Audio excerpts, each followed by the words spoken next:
Allahumma ati nafsi taqwaha wa zakkiha wa anta khairu man zakkaha anta waliyuha wa maulaha.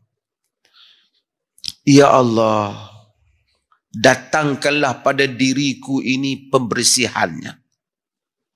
Bersihkanlah diriku. Engkaulah yang sebaik-baik yang membersihkannya.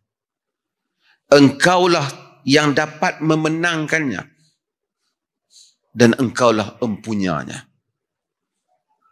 Allahumma ati nafsi taqwaha wa zakkiha wa anta khairu man zakkaha anta waliyuha wa maulaha. Doa Nabi ni disambung dengan doa hak tuan-tuan dan perempuan selalu baca pagi-pagi. Kita bagi tu risalah tu, doa hak dari perlih yang kita bagi tu.